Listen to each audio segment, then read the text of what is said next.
Hoje é dia da gente falar do terceiro episódio de The Last of Us, aquele que para muitas das pessoas que já viram tudo, é o melhor da série até agora.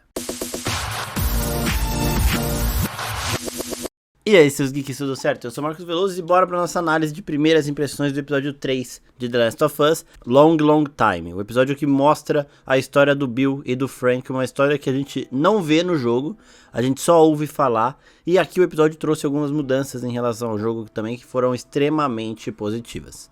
Antes de eu começar a falar sobre isso, eu quero pedir para vocês se inscreverem no nosso canal, curtirem esse vídeo aqui e também darem uma olhadinha nas nossas outras redes sociais, porque a gente cobre tudo de The Last of Us, principalmente no podcast. Os vídeos de primeiras impressões, eles têm ali no máximo 20 minutos de duração e o podcast passa de 1 hora, porque a gente consegue conversar sobre tudo nos mínimos detalhes. Então lá no Instagram, se você tá vendo esse vídeo aqui no dia que ele foi postado, ainda dá tempo de você ir no Instagram, mandar sua pergunta sobre o episódio 3 de The Last of Us, pra gente responder durante a gravação do nosso podcast, que sai ali às quintas-feiras. Bom, de tudo isso, o episódio começa com o Joel e a Ellie, de novo naquela parada deles estarem se conectando um pouquinho mais. E agora a Ellie vê um avião ali e o Joel mostra um pouco do que a Fedra faz com as pessoas. Matou um monte de gente que não estava infectada, simplesmente porque não teria espaço para alocá-los ali naquelas zonas que eles estavam colocando as pessoas. E porque, como o Joel disse, eles não podiam deixar as pessoas vivas porque os mortos não se infectam. Esse episódio começa a mostrar um pouquinho mais que as pessoas são o pior ponto desse apocalipse, né? Desse apocalipse que acabou com, sei lá, mais da metade da população. O problema são os infectados, mas um problema maior são os humanos que sobraram. E aqui a gente começa a ver um pouco mais disso com essa atitude da Fedra.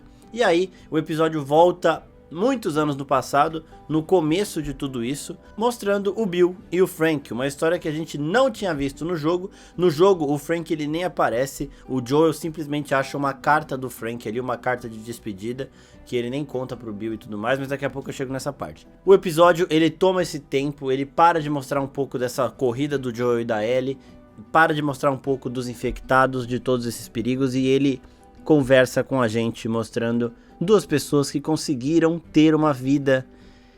E por isso que o episódio é pesado, né? O pessoal chora mesmo. Eu também acabei chorando, talvez eu chore aqui falando também. Mas ele mostra duas pessoas que conseguiram ter a vida que elas queriam ter no meio disso tudo, no meio de todo esse caos. O Bill, ele é um cara que desde o começo sempre estava muito preparado, porque ele era um cara que acreditava, ele era de teoria da conspiração. Então 11 de setembro eles citam lá, um monte de outras teorias de conspiração eles citam ali, e o Bill acreditava em tudo. E ele já vivia preparado para um possível fim do mundo. Então ele já tinha um bunker, ele já tinha muita coisa preparada, muita coisa estocada, ele já tinha uma rota de proteção, ele já tinha muita coisa preparada antes da infecção do fungo Cordyceps começar a se espalhar. E uma outra coisa antes da gente passar pro Bill e pro Frank rapidinho, é que a Ellie pergunta pro Joel sobre como começou a infecção. Ela fala, a infecção se passa por mordida? Quem foi a primeira pessoa a morder quem, né? Então ela sugere que foi um macaco e tudo mais. E aí o Joel explica que ninguém sabe ao certo, mas a maior suspeita é que foi em comida, né? Então foi na farinha, ele fala. E a última coisa que ele fala como exemplo é farinha utilizada em mistura de panqueca. E aí a gente volta no primeiro episódio, quando a Sarah, filhinha do Joel, lá no primeiro dia da infecção, de quando o mundo começou a acabar, que era aniversário do Joel e a Sarah queria fazer panqueca pra ele, e aí o Joel esqueceu de comprar a farinha de mistura pra fazer a panqueca. E ele lembra disso, ele fala, mistura pra fazer panqueca, que é o último exemplo. Então é referência àquele momento. Ele até faz uma carinha de triste, porque ele nunca vai esquecer dessa panqueca que ele não fez. Panqueca que fez com que ele estivesse ali hoje, né? E com que a Sarah não tivesse morrido ali, se infectado naquele momento. Então a gente falou sobre todos esses momentos de quase infecção que o Joel, a Sarah e o Tommy passaram no primeiro episódio, no nosso podcast, que tá linkadinho aqui embaixo. Então depois cliquem lá, procurem o canal da oficina no seu agregador de áudio favorito para ouvir na íntegra. Agora voltando aqui para Bill e Frank. O Bill, ele já estava extremamente preparado, e ele é um personagem dos jogos muito popular, né, do primeiro jogo. E ele já estava preparado para tudo. Então quando começou tudo, ele se escondeu. Ele vivia num bunker abaixo do porão, né? O bunker é lá no fundão mesmo. A Fedra não conseguiu achar ele, porque certamente levariam ele para os campos de concentração ali e matariam, jogariam ele na fossa, igual fizeram com muita gente. Ele se escondeu e ele começa a viver sozinho e a gente vai vendo todos os mecanismos de defesa dele. Ele tem energia, ele tem câmera, ele tem armadilha, ele tem proteção, ele tem tudo ali só pra ele, até o dia que o Frank cai em uma das armadilhas dele e eles começam a viver juntos. Isso teve muitas mudanças em relação ao jogo, eu vou chegar lá no final do vídeo, né? E é muito bom a forma que esse episódio toca, né? Ele é muito forte justamente por isso, por mostrar que às vezes é possível ter uma vida tranquila. Chega num momento do episódio que o Frank, ele traz de volta a alegria do Bill de viver. O Bill, ele só...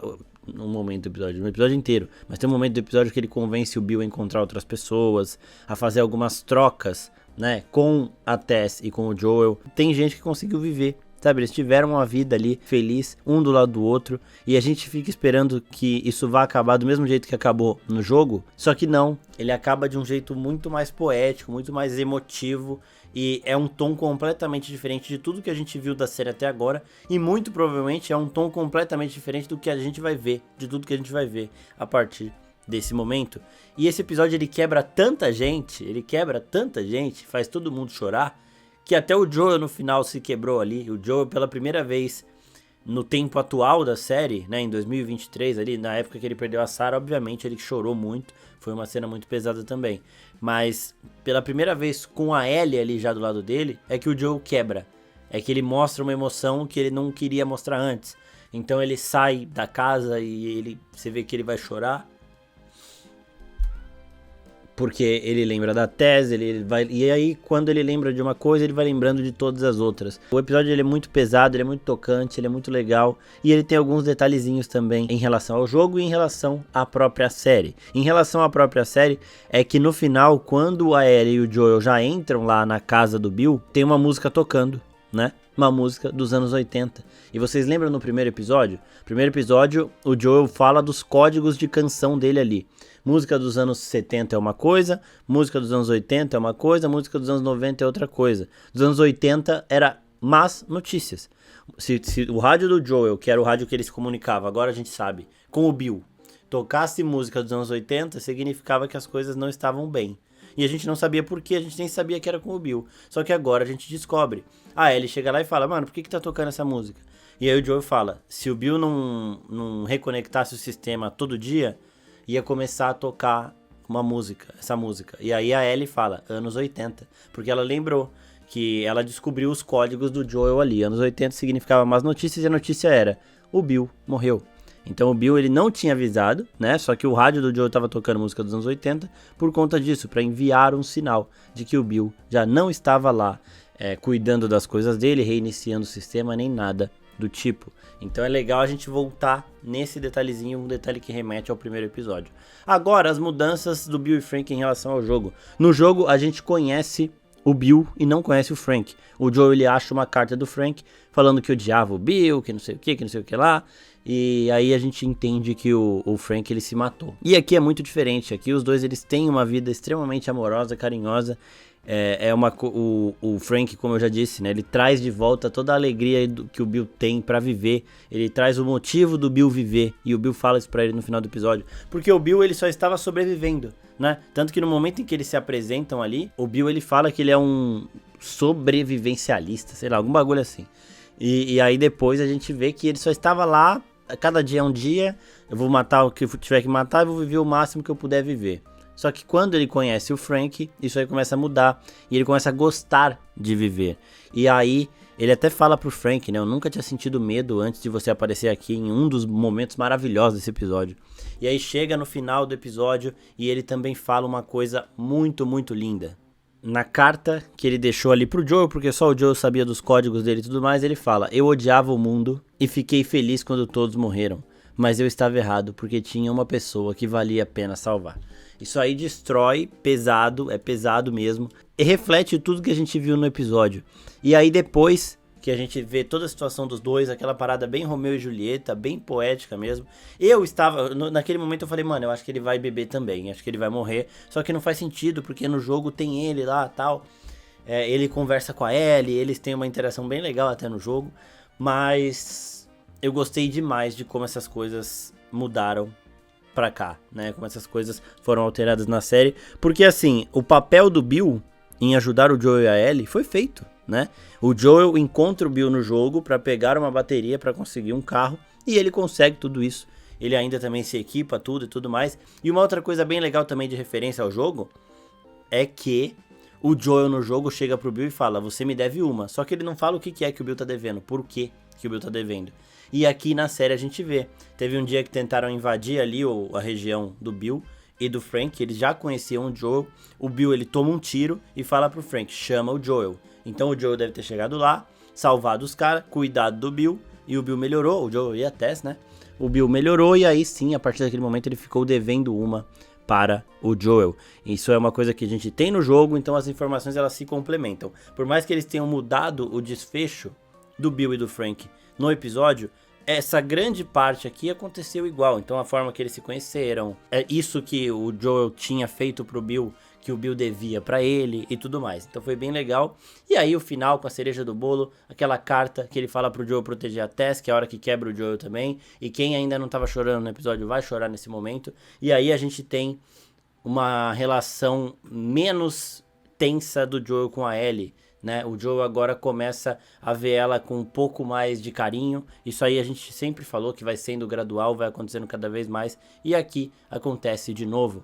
Eles se entendem muito. Ela também quer falar da Tess, ela quer desabafar e o Joel não quer que ela desabafe, porque o Joel não quer ouvir, não quer nada sentimental, porque ele não quer se quebrar de novo. E aí no final, quando eles tomam um banho ali, eles já dão uma renovada muito boa. O Joel tá sorrindo, a Ellie tá sorrindo, eles brincam um com o outro pela primeira vez. Eles entram no carro e ela põe uma música que ele gosta e ele começa a se divertir com ela ali pela primeira vez. Então é legal ver toda esse tempo de vivência do Bill e do Frank, de como isso foi importante para os dois, de como as pessoas tiveram pessoas que realmente viveram num apocalipse. Elas não sobreviveram, elas viveram, elas aproveitaram isso da forma como elas puderam, mas elas aproveitaram nos pequenos detalhes, em morder um moranguinho que não existia mais, sabe? Em apreciar um vinho, em casar, muitas coisas que eles conseguiram fazer que, sei lá, 0,001% das pessoas nesse mundo vão conseguir fazer, porque é um mundo em destruição.